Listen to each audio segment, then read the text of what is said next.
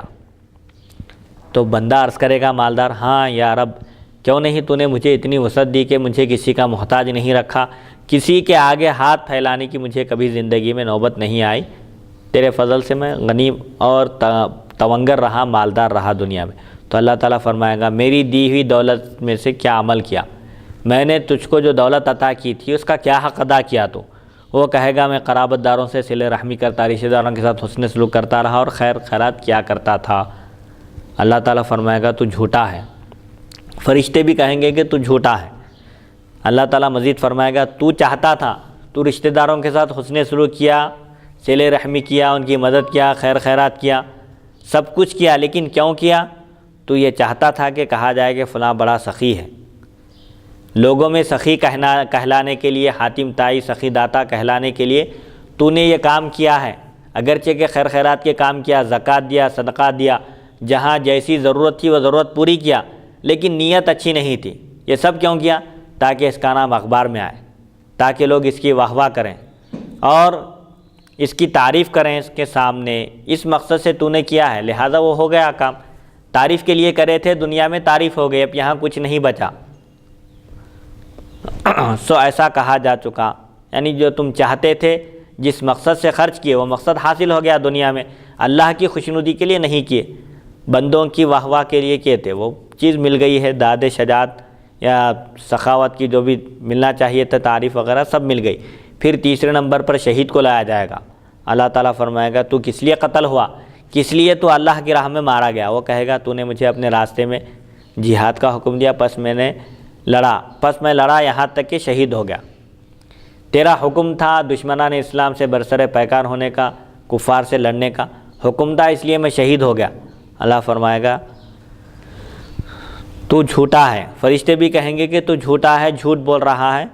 اللہ تعالیٰ فرمائے گا تیری نیت یہ تھی کہ لوگ کہیں کہ فلاں بڑا بہادر ہے، فلاں بڑا جری ہے، بہادر ہے، پس یہ بات کہی گئی، یعنی اللہ کی راہ میں جہاد کرنے کا مقصد اللہ کی خوشنودی، اللہ کے دین کی سربلندی نہیں تھی، بلکہ لوگوں میں تم اپنی بہادری اور شجاعت دکھانا چاہتے تھے، شجاعت کے جوہر دکھانا چاہتے تھے، اور یہ چاہتے تھے کہ لوگ تم کو یہ کہیں کہ یہ واقعی بہادر ہے، بطل جلیل ہے، یہ بڑا طاقتور شخص ہے۔ جو چاہتے تھے وہ دنیا میں وہ چیز مل گئی، ریاکاری تھا تمہارا مقصد، اصل شہرت تھی، لوگوں سے واہ واہ سننا تمہارا مقصد تھا، وہ چیز تم کو دنیا میں حاصل ہو گئی، اب یہاں تمہارے لیے کوئی حصہ نہیں ہے۔